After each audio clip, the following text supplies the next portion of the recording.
Está no ar o Lições da Bíblia, o nosso encontro semanal de estudo profundo da Palavra de Deus.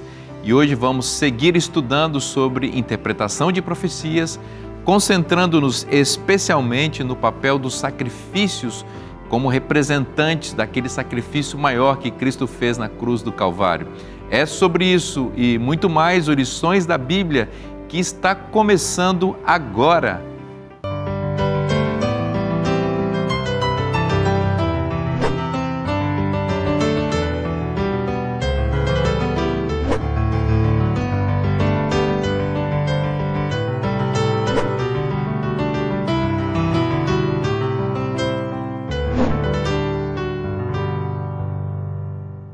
Nós já estamos juntos aqui para estudar com você a Palavra de Deus. Mais uma vez, a nossa gratidão por você estar conosco, né? Mais uma semana nesse tema tão importante que são as profecias, né?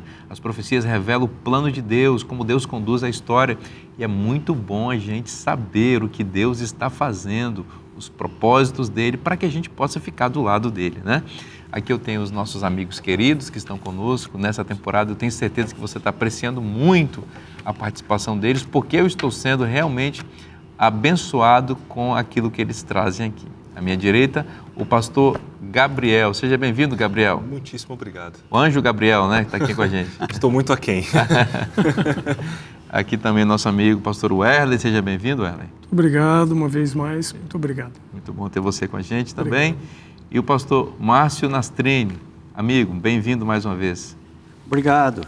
É sempre uma alegria compartilhar com você aqui junto ao Lições da Bíblia, que já é um programa praticamente que tem a sua mola mestra aqui, não é?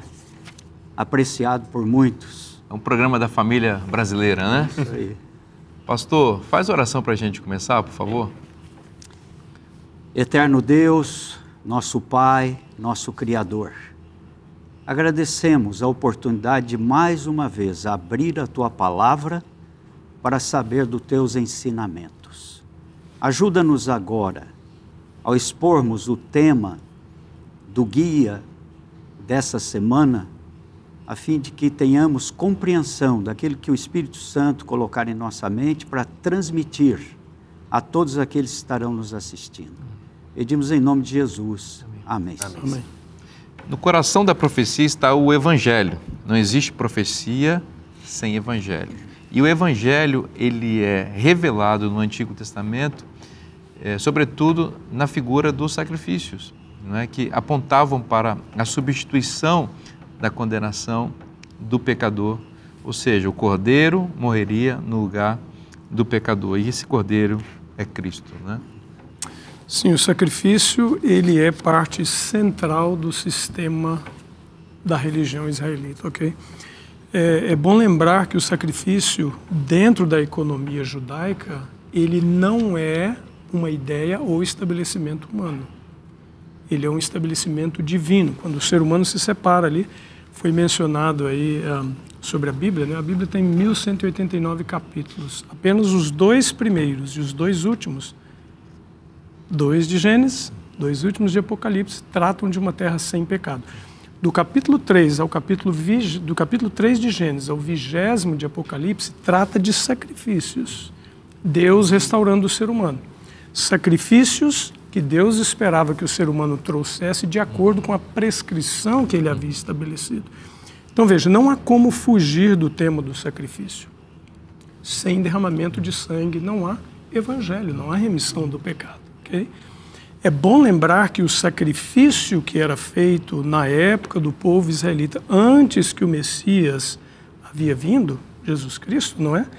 Eles tinham o papel de apontar, eles eram tipos daquilo que Jesus um dia faria sobre si.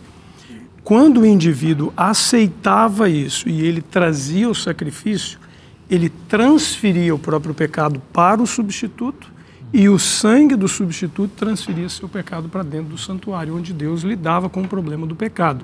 Okay? Mas o perdão não era recebido pelo sujeito porque ele trazia o sacrifício. O perdão era recebido porque Deus havia um dia prometido que ele enviaria o sacrifício perfeito. Então era uma dádiva divina. E o papel do ofertante era se enquadrar nos requerimentos de Deus. Por quê? Porque esses requerimentos, eles tinham o papel de apontar para aquilo que a realidade faria, que era Jesus Cristo, que um dia viria como o Cordeiro de Deus para tirar o pecado do mundo, conforme João 1,29, né? Quando Jesus se aproxima ali, na cena do seu batismo, João aponta para ele, iluminado pelo Espírito Santo, e diz: eis o Cordeiro de Deus que tira o pecado do mundo. Exatamente. Nastrini, é significativo que Deus tenha estabelecido esse sistema ritual de sacrifícios de modo didático para expressar o plano da salvação, né? A antiga aliança, ela foi forjada nesses sacrifícios como uma grande maquete da realidade superior que Cristo haveria de inaugurar com a nova aliança. Porém, lamentavelmente, ao longo dos séculos, o povo de Israel lidou de maneira equivocada em muitos momentos com a instituição do sistema ritual levítico e fez com que o significado dessas ofertas fosse perdido no meio de uma série de sacrifícios, de ofertas que já não poderiam ou não tinham a capacidade de exemplificar ou ilustrar aquilo que Deus tinha, porque o coração do povo estava desconectado com essa realidade, né? Sim, a lição aborda durante esse trimestre todo a questão das alusões e símbolos, e os sacrifícios eram um símbolo, né? Quando Jesus Cristo veio, não necessitou-se mais desses sacrifícios. Okay. Então, isso tudo foi cravado na cruz, como diz o apóstolo Paulo. Agora, o que aconteceu? Como o Erle colocou, foi uma instituição divina, porque sem derramamento de sangue não há remissão dos pecados. Mas daí, eles foram sendo, vamos dizer assim, absorvidos pela cultura dos pagãos e dos povos vizinhos, que ofereciam até mesmo filhos para os seus ídolos e para os seus deuses, para aplacar a fúria e a ira do seu Deus. E então eles absorveram isso e começaram a oferecer sacrifícios inúteis. E aqui no livro de Isaías, no capítulo 1, versículo 2, e outro verso lá embaixo, fala sobre isso. Diz assim: ouvi, ó céus, e dá ouvidos, ó terra, porque o Senhor é quem fala. Criei filhos e os engrandeci, mas eles estão revoltados contra mim. E quando vamos agora ao 10 e ao 11, diz assim: ouvi a palavra do Senhor, vós príncipes de Sodoma, prestai ouvidos à lei do nosso Deus, vós povo de Gomorra. De que me serve a mim a multidão dos vossos sacrifícios? Diz o Senhor: estou farto dos holocaustos, de carneiros e da gordura de animais cevados, e não me agrado do sangue de novilhos, nem de cordeiros, nem de bodes. Porque Deus estava se desagradando agora dos sacrifícios que Ele mesmo ordenou e instituiu. Porque os sacrifícios são símbolos, são alusões ao plano da salvação, do Cordeiro de Deus que viria. Porque eles não faziam do fundo do seu coração. Eles o faziam ou para vir chuva, porque a terra estava ressequida, ou então para aplacar a ira de Deus, como eles achavam, porque vinha uma praga devastadora sobre a lavoura, ou porque havia uma mortandade por doença. E esse sacrifício não era do coração, era como os pagãos ofereciam, não é? Não como presente por gratidão a Deus, mas para receber de Deus. Então era algo daqui para lá e não de lá para cá. É interessante também, pastor, que da mesma forma Deus disse: estou cansado dos seus sábados. O sacrifício era uma instituição divina, o sábado era uma instituição divina, e Deus falou: estou cansado. Então, algo mecânico apenas que era feito, né? Aqui em Gênesis 4 aparece a primeira vez que Deus rejeita um sacrifício, que é quando ele recusou a oferta de Caim. E aceitou a oferta de Abel. Alguns elementos nesse verso sugerem um motivo pelo qual Deus rejeita a oferta de Caim e aceita a de Abel. Eu quero destacar aqui no capítulo 4 de Gênesis, no verso 4, o que eu acredito ser o ponto central de Deus ter recusado a oferta de Caim e aceitado a de Abel.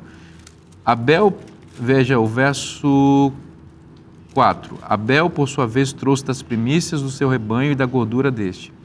agradou-se o Senhor de Abel e de sua oferta. Verso 5, ao passo que de Caim e de sua oferta não se agradou. Veja que o texto, sutilmente, mas significativamente, coloca a pessoa na frente da oferta. Deus se agradou de Abel e da sua oferta, e não se agradou de Caim e de sua oferta. Antes da oferta, tem a pessoa. Antes da pessoa oferecer alguma coisa para Deus, existe um coração que resolve fazer aquilo ali. Então, Deus analisa não a oferta primeiro, Ele analisa primeiro a pessoa e as suas motivações. Então, Deus entendeu a motivação de Caim e entendeu a motivação de Abel. O texto disse que Abel levou das primícias do seu rebanho, o que revela que Abel pegou o que havia de melhor e entregou para Deus. O texto diz que Caim levou uma oferta ao Senhor, dos frutos da terra. Essa expressão, uma oferta, sugere que ele levou qualquer coisa que ele encontrou pela frente, mostrando que para Deus não era o melhor na concepção de Caim. Então, isso tudo revela o coração. Alguns querem dizer que Deus não aceitou a oferta de Caim porque a oferta de Caim era do fruto da terra. Faz sentido também. Mas é bom lembrar que depois no ritual levítico desenvolvido em Moisés, havia ofertas dessa natureza também, de cereais, de fruto da terra, e Deus aceitava essas ofertas.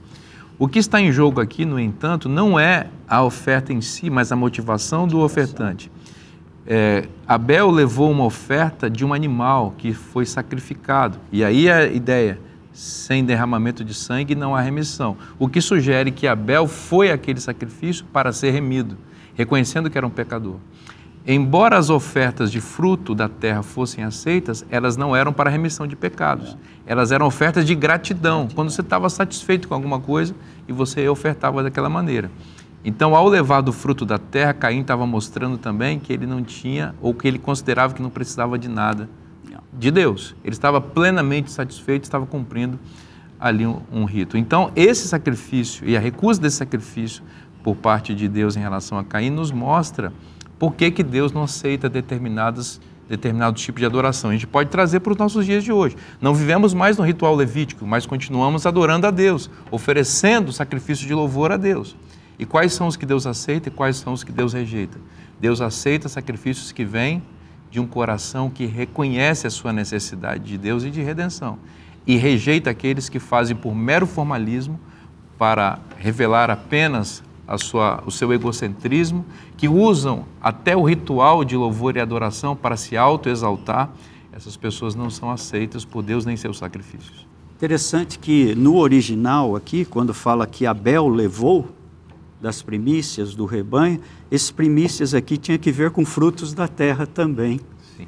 Então, dá a entender lá na língua original que ele levou das primícias dos frutos como um coração agradecido e levou aquilo que Deus também ordenava, que era o derramamento de sangue por meio de um carneiro para a remissão.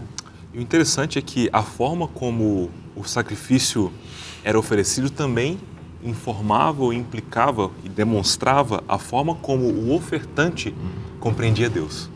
No paganismo, Deus era visto como um soberano, talvez um benfeitor, um malfeitor, que a depender da oferta, do preço pago, o ofertante receberia algo. Essa é uma lógica pagã.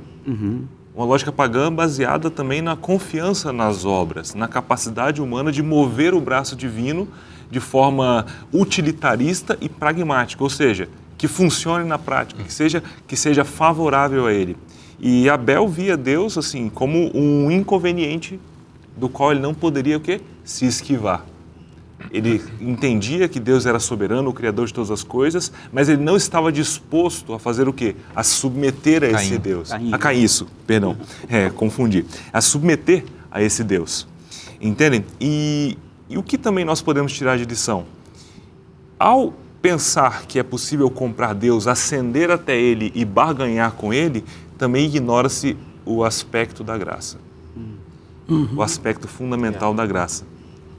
Porque na cultura antiga, por exemplo, na cultura da mitologia grega, os deuses, eles mexiam ou lidavam com o mundo dos seres humanos ao seu bel prazer. valorizavam os fortes ou os fracos, em vez dos fracos, davam bênçãos ou faziam benfeitorias para aqueles que os agradavam, entenderam? Então, a lógica do Deus revelado na Bíblia, ela vai de encontro com isso. Ela vai contra essa perspectiva. Gabriel, isso é muito significativo aqui ainda em Caim. Por quê? Porque o texto diz que Caim era lavrador. Isso está conectado diretamente com o capítulo 3 de Gênesis. Porque depois das disciplinas divinas contra o pecado e a maldição contra a terra e a serpente, é dito que Adão se tornou também um lavrador. Então, Caim assume a profissão do pai. E essa profissão do pai está associada com a maldição da terra. O que diz o capítulo 3? Que o homem vai lavrar a terra, vai lutar contra ela e no final vai perder essa guerra. Porque o homem vai ser engolido pela terra, vai voltar para o pó. E o sacrifício que Caim ofereceu é fruto da terra. É como se ele dissesse assim, eu vou lutar com essa maldição e eu vou vencer essa guerra. E eu vou pagar o preço da maldição e vou me ver livre do amaldiçoador que é Deus. Essa é a concepção dele, a concepção pagã de que Deus é um monstro, sabe? Que Deus é um opressor, que Deus é um tirano e ele quer se ver livre de Deus. Paganismo total. Abel, por sua vez, ele é pastor de ovelhas.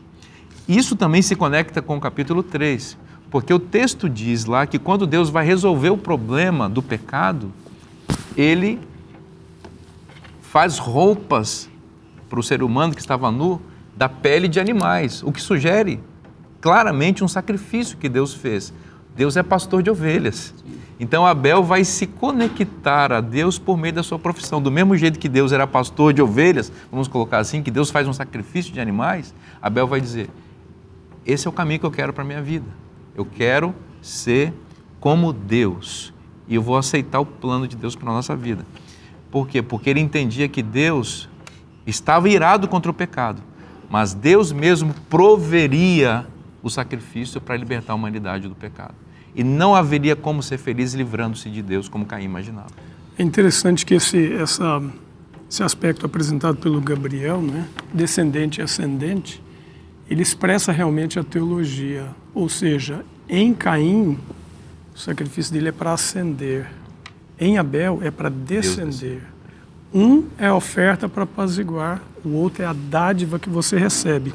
Um representa o esforço humano ascendendo para agradar a Deus, o outro representa simplesmente a recepção por causa de uma necessidade. Eu necessito, Deus prescreveu dessa forma, eu aceito e eu obedeço.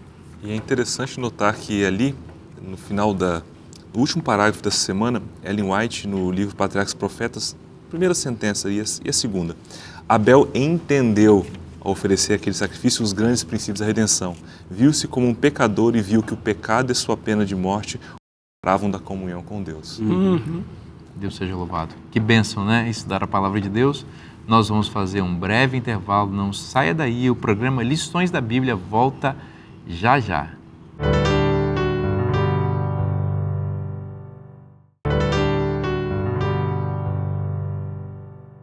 O que é céu ou inferno para as pessoas? Existe um lugar bom e um lugar ruim? Para onde vamos quando morremos? Na revista Esperança, Céu ou Inferno, você encontrará respostas para todas as suas perguntas baseadas na Bíblia. Peça a sua gratuitamente pelo WhatsApp 12 982 44 44 49.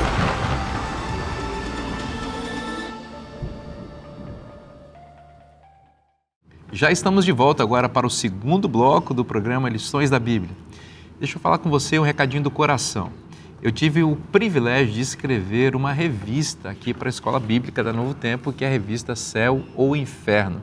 E eu gostaria de oferecer essa revista a você, porque nessa revista nós tivemos a alegria de falar sobre o plano da salvação, que se resume na luta de Deus em nos salvar das garras da atuação de Satanás. Nessa revista você vai encontrar capítulos muito interessantes que compõem a história da redenção. Por exemplo, a primeira lição vai falar sobre o pecado. Como é que o pecado entrou no mundo? Qual é o antídoto divino contra essa semente maligna que foi plantada no coração humano?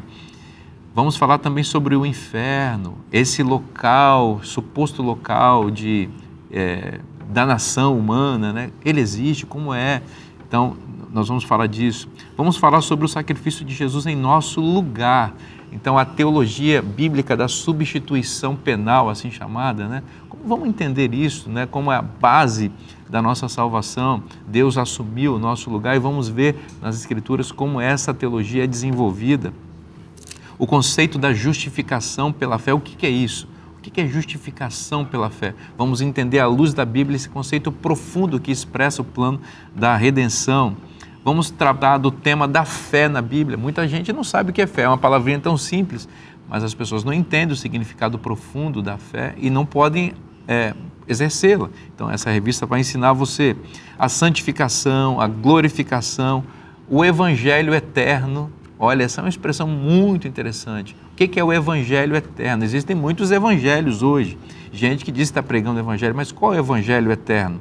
A salvação e o grande conflito e a salvação no santuário. Uma série de temas que vão ajudar você a entender o plano da redenção. Pastor Vinícius, eu entendi que preciso desse tema para a minha vida, para a minha família, para entender o plano da redenção.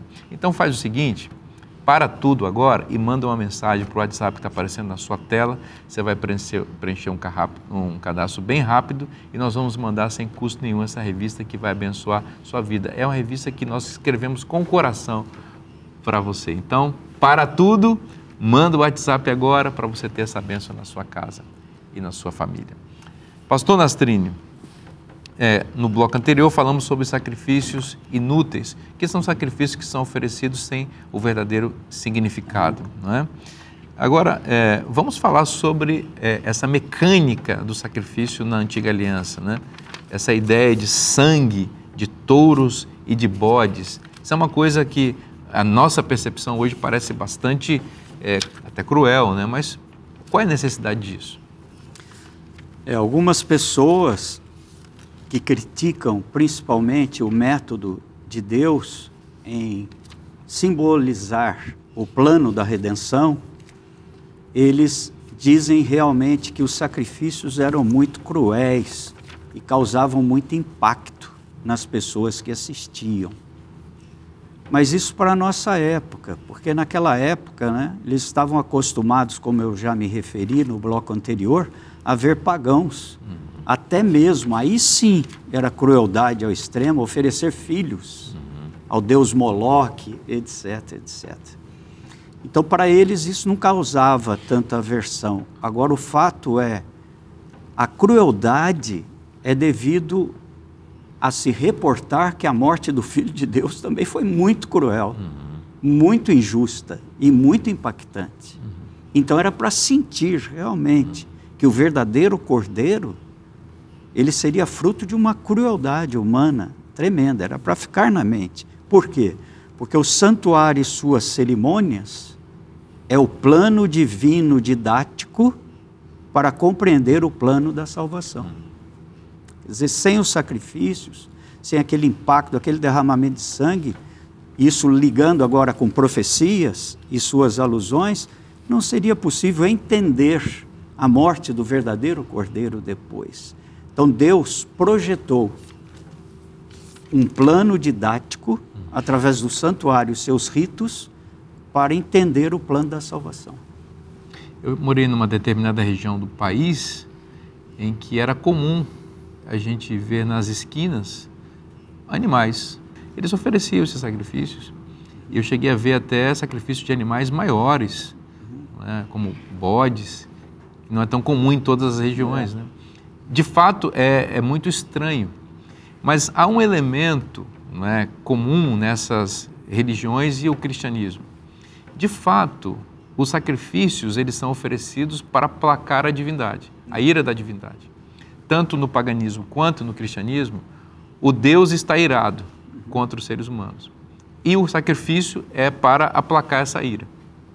A diferença entre o cristianismo e o paganismo, porém, é que no paganismo, é o ser humano que provê o sacrifício para aplacar a ira da divindade. Então, oferecem-se animais e, como você disse, às vezes até seres humanos são oferecidos. No cristianismo, no entanto, é Deus quem provê o próprio sacrifício que vai aplacar a sua ira. Isso tudo no santuário, esses rituais, expressavam o sacrifício maior do Filho de Deus, quando Deus se torna ser humano e Ele mesmo é oferecido pelo Pai no lugar da raça condenada, para aplacar a ira dele mesmo, para que a sua lei possa ser cumprida e para que a justiça possa ser estabelecida. Então, é aí que nós entendemos o conceito de evangelho de graça, em Deus oferecer-se a si mesmo em lugar do pecador. Por quê? Porque, só complementando aqui essa parte do intuito, do objetivo do sacrifício, porque Deus é justiça, mas Deus é amor. A ira de Deus é o juízo de Deus. A palavra para a ira de Deus, como foi o trimestre passado, muito explanado aqui, né? Tem que ver com a justiça de Deus, claro, que deve ser aplacada, claro, satisfeita. Aplacada quer dizer satisfeita. Então, quando Cristo morre como o verdadeiro Cordeiro, Ele satisfaz a justiça, porque o salário do pecado é a morte, a ira de Deus, e Ele satisfaz o amor, que é outro atributo do caráter de Deus. Exatamente. Que Ele dá mais uma chance a todo pecador. Quando Ele mesmo se oferece. Através do seu sangue. Agora, essa mecânica, né, do ritual da antiga aliança de animais, Gabriel, realmente ela choca, né, a nossa compreensão. Né? Certa vez, Vinícius, eu tive a oportunidade de assistir a um vídeo de um sacrifício feito pelos samaritanos. Eles ainda hoje existem, são um grupo pequeno e praticam sacrifícios. E quando eu vi aquele ato sendo feito ali, aquilo me impactou bastante. Um cordeirinho inocente, vem o cutelo, não vou nem dar muitos detalhes, e o sangue jorrando, você sai reflexivo daquilo. Agora eu fico pensando na prática, que todo o ritual do santuário é muito concreto. O pecador vem arrependido, traz o cordeiro que não fez nada, o pecado é dele. Vai ali e oferece esse cordeiro daquela forma cruenta, dramática. E aquilo ali em si não tinha nenhum efeito, mas era um ato concreto que expressava fé no verdadeiro cordeiro que viria. E sofreria de forma também bastante cruenta pelos injustos. E aí nós temos então um tipo que apontava para o antítipo. E esse é um aspecto que nós não podemos jamais nos esquecer, porque funcionava para os israelitas como uma mini profecia, assim como todo o restante do ritual do santuário. Como o Nastrini falou, era um elemento que tinha uma finalidade didática. Eu gosto de comparar isso às professoras na classe com o flanelógrafo, né? Coloca lá as imagens e Deus anualmente, durante todo o ritual do santuário, ensinava para o povo de Israel ali como ele, ao longo da história, lidaria com o problema do pecado. É isso, né? E aí, Wesley? Quando a gente vê as instruções de Deus, por exemplo, desde a estrutura como do sacrifício, em Êxodo 25, versos 8, 9 e 40, Deus diz assim, olha, cuide para fazer exatamente conforme lhe foi mostrado no monte, era a instrução a Moisés. E dentro dessa instrução vinham também os sacrifícios. Quando a gente vai para Hebreus capítulo 10, o versículo 4, por exemplo, diz que o sangue de bodes e touros, eles não podem banir o pecado, não pode levar o pecado para longe do pecador. Por quê? Então, se eles não podem, por que eles eram necessários diariamente? Primeiro, há uma instrução de Deus. Deus diz para Moisés, faça conforme lhe foi orientado. Então, algumas instruções de Deus, por mais que nós obedeçamos e pratiquemos, não necessariamente nós vamos entender tudo. Então, precisamos obedecer. Agora, dentro desse contexto, Gabriel mencionou, por exemplo, que não perdoavam. Certo? Por quê? Porque eles tipificavam, eles apontavam algo maior, algo central. Por que foi válida a morte de Jesus? Como é que nós vimos isso como sombra no cordeiro? Um cordeiro, para ser oferecido, ele tinha que ser sem mancha, sem mácula, sem defeito, porque ele apontava para o sacrifício perfeito do próprio Criador, que era Jesus, que é apontado em Colossenses e em outros textos como o Criador de todas as coisas. O Criador, como sacrifício perfeito, vem como dádiva perfeita, mas para que ele oferecesse um sacrifício perfeito, ali não está falando de perfeição física, está apontando para a perfeição de caráter. O que era a perfeição de caráter de Jesus? A sua obediência perfeita à lei. Então, antes de se fazer sacrifício, ele tinha que construir o próprio caráter com obediência à lei de Deus. Se ele pecasse, ele estaria inabilitado para ser o sacrifício. Então, eu costumo dizer assim, com a sua obediência, ele comprou o direito de morrer como sacrifício perfeito. Com a sua morte perfeita, ele comprou o direito de ressuscitar e ser o nosso sumo sacerdote, interceder por nós. Por que que os sacrifícios eram necessários?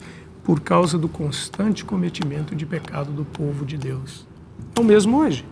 Só que ao invés de olharmos para o sacrifício do passado em termos de, aliás, para o futuro, ele vai vir o Cordeiro, nós olhamos para o passado. Jesus já veio, ele morreu uma vez por todas. Ele é o sacrifício perfeito. E esse sacrifício perfeito, por causa da minha natureza, do meu cometimento de pecado, eu olho para Jesus e quando eu vou a Deus com fé, Deus não sai para arrumar uma solução ou um sacrifício perfeito. O próprio sacrifício perfeito está dentro do santuário e por isso ele invalida os sacrifícios de bodes e touros. Porque ele é o antítipo, ou seja, aquele que existe desde sempre. É a propiciação perfeita para a nossa redenção. Eu creio que aqui há uma parte bastante importante no final desse sangue de touros e bodes, que é o véu do templo que se rasga, né? De alto a baixo. Isso foi exatamente quando Cristo deu o último brado na cruz e era a hora do sacrifício da tarde, que lembra que era um cordeirinho cerca de 9 horas da manhã e outro cordeirinho às 3 da tarde. E Jesus lá na cruz está dando paz, está consumado, e como algo assim sobrenatural, o sacerdote está para imolar o cordeiro lá no templo, e então o véu se rasga de alto a baixo, significando que não precisava mais aquele sacrifício, e o livro Desejado de Todas as Nações menciona que o cordeiro escapa-lhe das mãos, e não foi sacrificado. E ele era amarrado. Exato. Para o sacrifício escapa-lhe das mãos, né? Então aquilo ali foi a demonstração divina de que o sacrifício verdadeiro, o antítipo, estava sendo aceito agora pelo verdadeiro Cordeiro.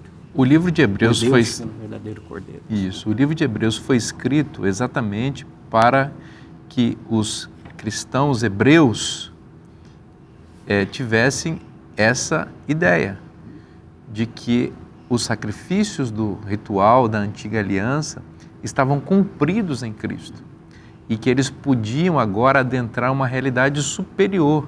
É por isso que a palavra superior, melhor, aparece fartamente no livro de Hebreus, porque eles querem, o autor de Hebreus, o apóstolo Paulo, quer ensinar que a nova aliança ela é superior à antiga. Não que a aliança antiga ela fosse ruim em si mesma, é que ela tinha prazo de validade. Exato. Ela estava, foi estabelecida, instituída para apontar para a realidade superior. Eu gosto da comparação de que a antiga aliança, essa que era com o sacrifício de animais, era como um jovem que namora uma jovem à distância. Ele não a conhece, ele só tem uma foto dela. Então, enquanto ele olha para a foto, ele pensa nela, ele pensa no encontro que ele vai ter com ela, ele deseja um encontro com ela e eles vão trocando cartas à medida que o tempo vai passando. E o dia que eles se encontrarem, a foto perderia a utilidade, porque ele teria ela, que ela é a realidade, a foto apenas apontar para ela. Uma sombra. Os cristãos hebreus, por outro lado, aqui, destinatários dessa carta, estão fazendo uma coisa estranha. Eles estão preferindo ficar com a foto e desprezando a noiva.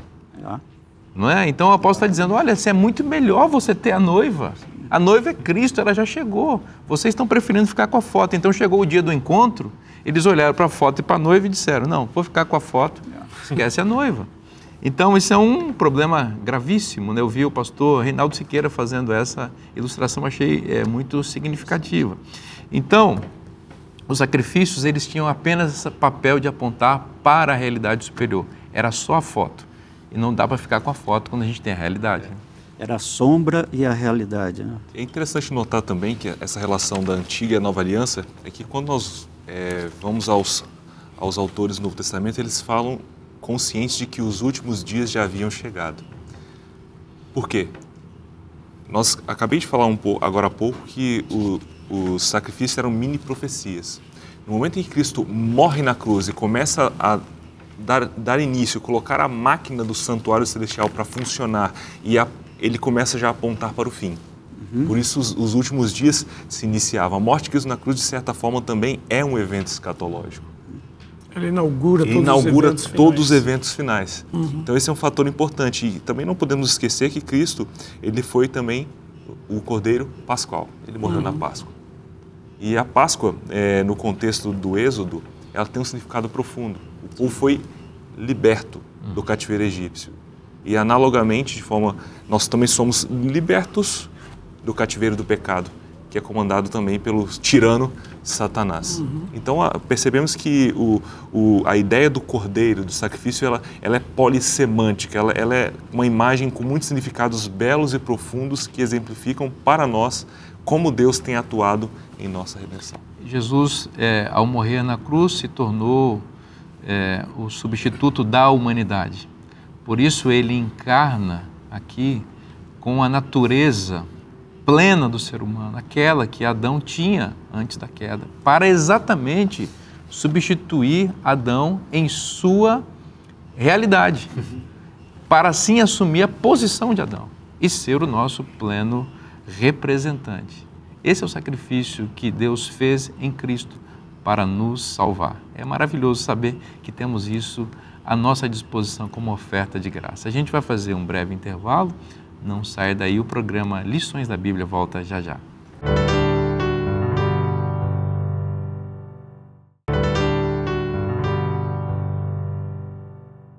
Já estamos de volta agora para o último bloco do programa Lições da Bíblia de hoje.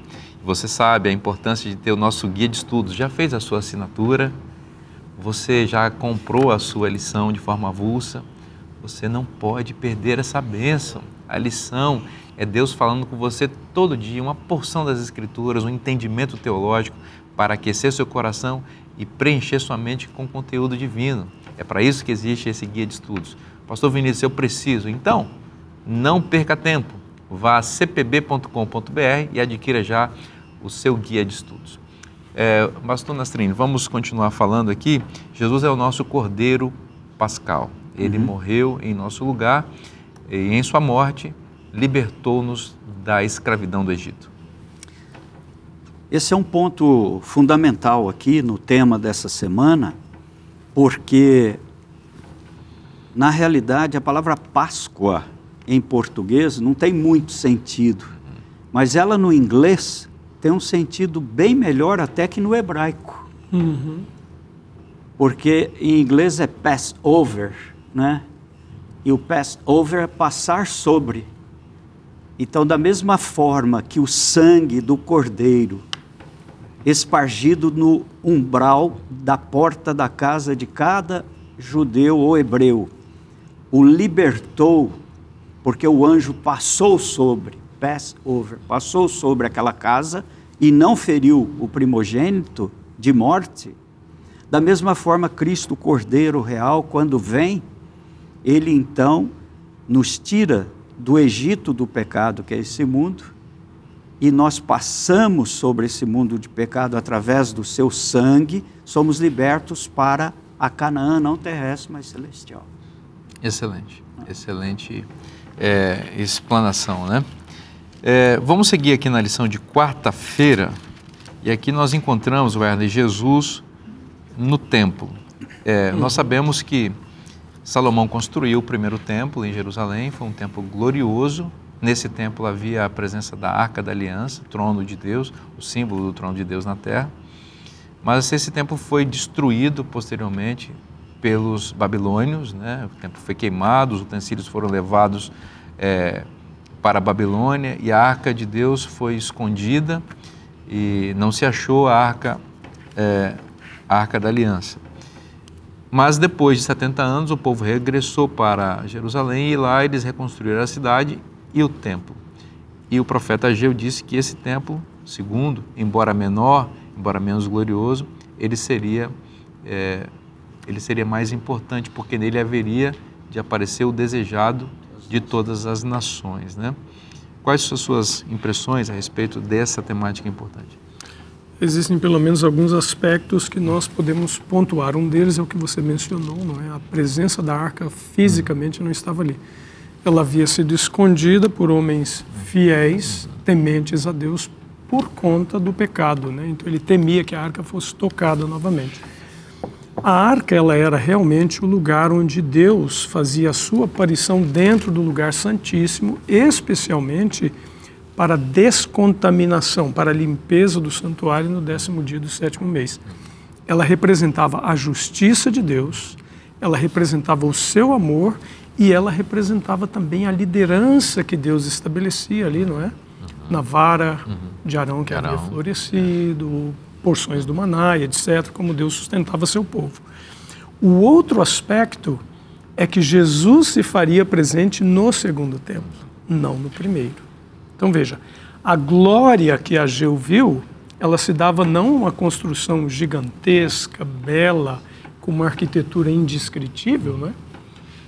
Alguns dizem que o templo de Salomão, por exemplo, até com a luz do castiçal, quando Deus se fazia presente, o sumo sacerdote via nos reflexos das paredes de ouro a glória de Deus e ele não podia se conter, a não ser por causa da misericórdia de Deus, ele sobrevia. Em Jesus já era um templo diferente. Jesus não era visto de longe, as pessoas viam beleza, formosura, alguém que se destacava. Jesus era visto como um homem comum, porque ele estava revestido com a humanidade. Então ele era reconhecido como um ser humano qualquer, ok? Mas a glória dele como Deus estava presente aí, muito mais glorioso do que os mandamentos que estavam dentro da Arca da Aliança. Porque ele era o autor daquilo tudo, ele era o criador de tudo. Ele é que havia estabelecido toda a economia judaica. E agora ele se fazia presente, velado pelo corpo humano. Mas ele estava presente e isso era o que emprestava glória ao segundo templo. Segundo aspecto, Jesus disse para aqueles que o julgavam, destruam esse templo e eu o reconstruirei em 3 dias. Ele estava referindo-se a si mesmo. Eles iriam matá-lo, ele estava prevendo a sua morte, mas ele reconstruiria aquele templo que eles estariam destruindo, referindo-se à sua ressurreição para trazer esperança. Então essa glória do primeiro templo, que era suplantada pela glória do segundo templo, era nada mais, nada menos do que o cumprimento da promessa de Deus que deu a sua palavra, que ele enviaria o substituto perfeito para se fazer o sacrifício pelos pecados dos homens. É muito significativo que esse templo, embora glorioso pela presença de Cristo, também foi destruído posteriormente no ano 70 da nossa era. O que deixa muito claro que a religião da antiga aliança, ela não poderia mais continuar.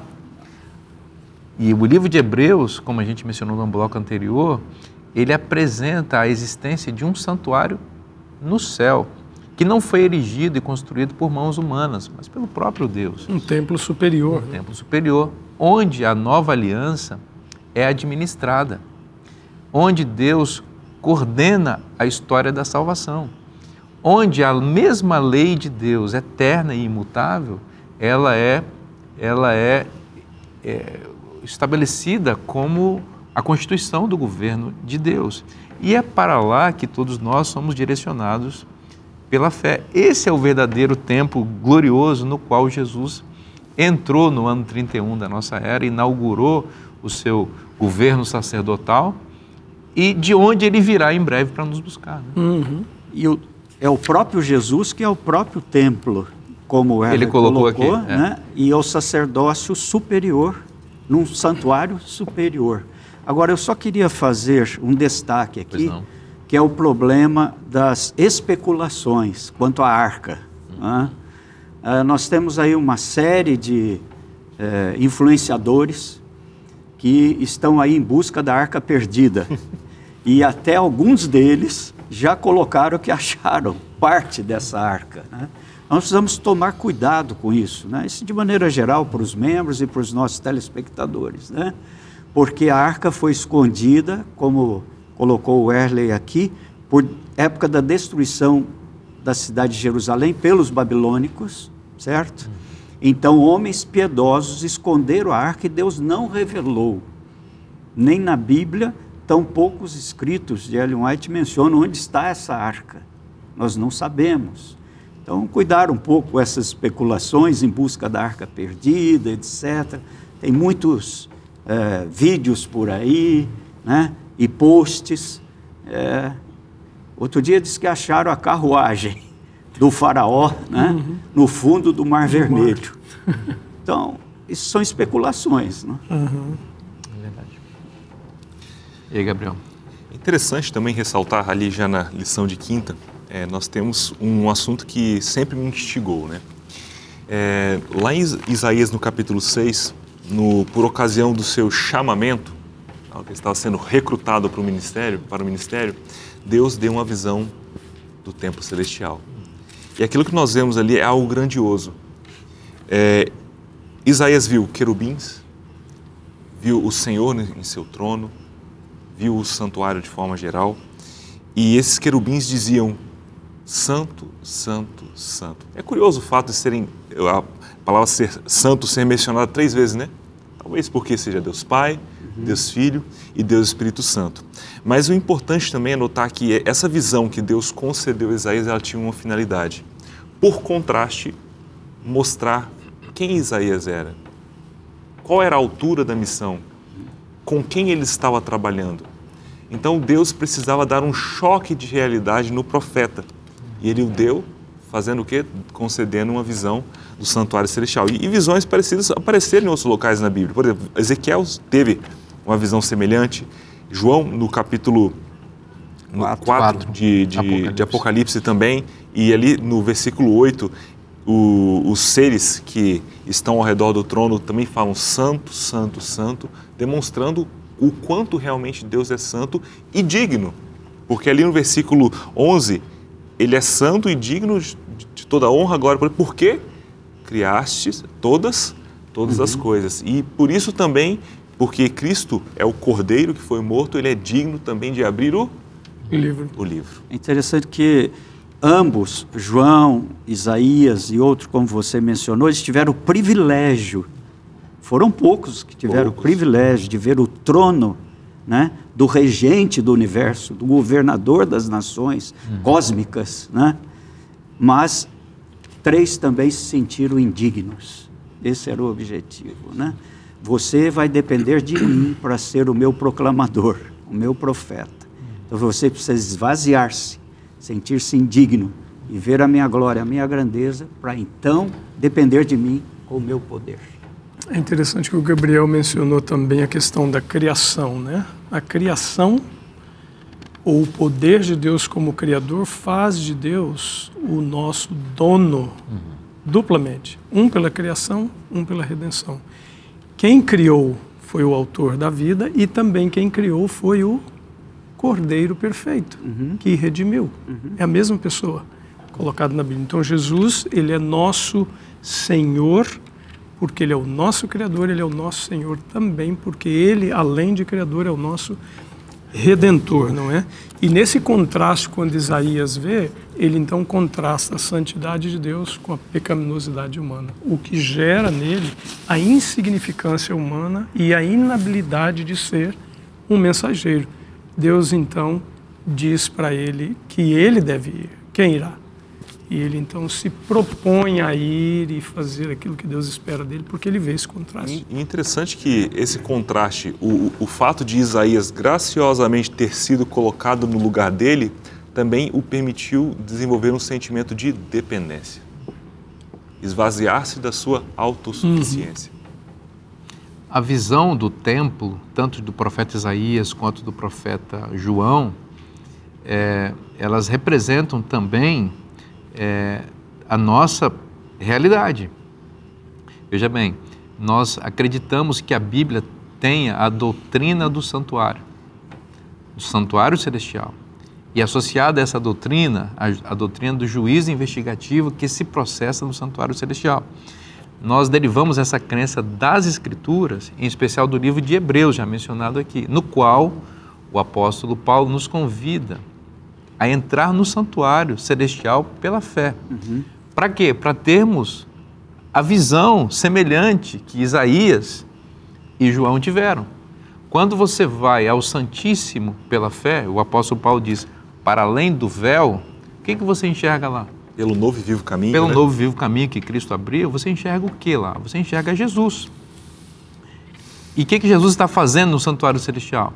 Ele está intercedendo pelo seu povo. Então, quando você entra diante dessa glória pela fé, você reconhece que você é pecador.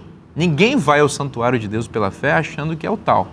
Ele vê a glória de Deus e ele é aterrado diante da magnificência da gloriosa de Deus. E ele enxerga o quê? Ele enxerga a justiça de Deus, a sua santidade, mas enxerga a graça misericordiosa de Cristo, que se interpõe entre nós, pecadores indignos, e a glória e a santidade do Deus Pai. E nós somos envolvidos, propiciados, amados, aceitos, justificados e santificados e batizados com o Espírito Santo. Isso que nós temos no santuário celestial. É por isso que nós somos convidados a ir para lá, para essa nova realidade, a realidade superior que Jesus inaugurou com o seu sacrifício. Esse convite maravilhoso de Jesus para entrarmos em seu santuário e vivermos a plenitude da aliança está na Bíblia. E se está na Bíblia, é bom para você.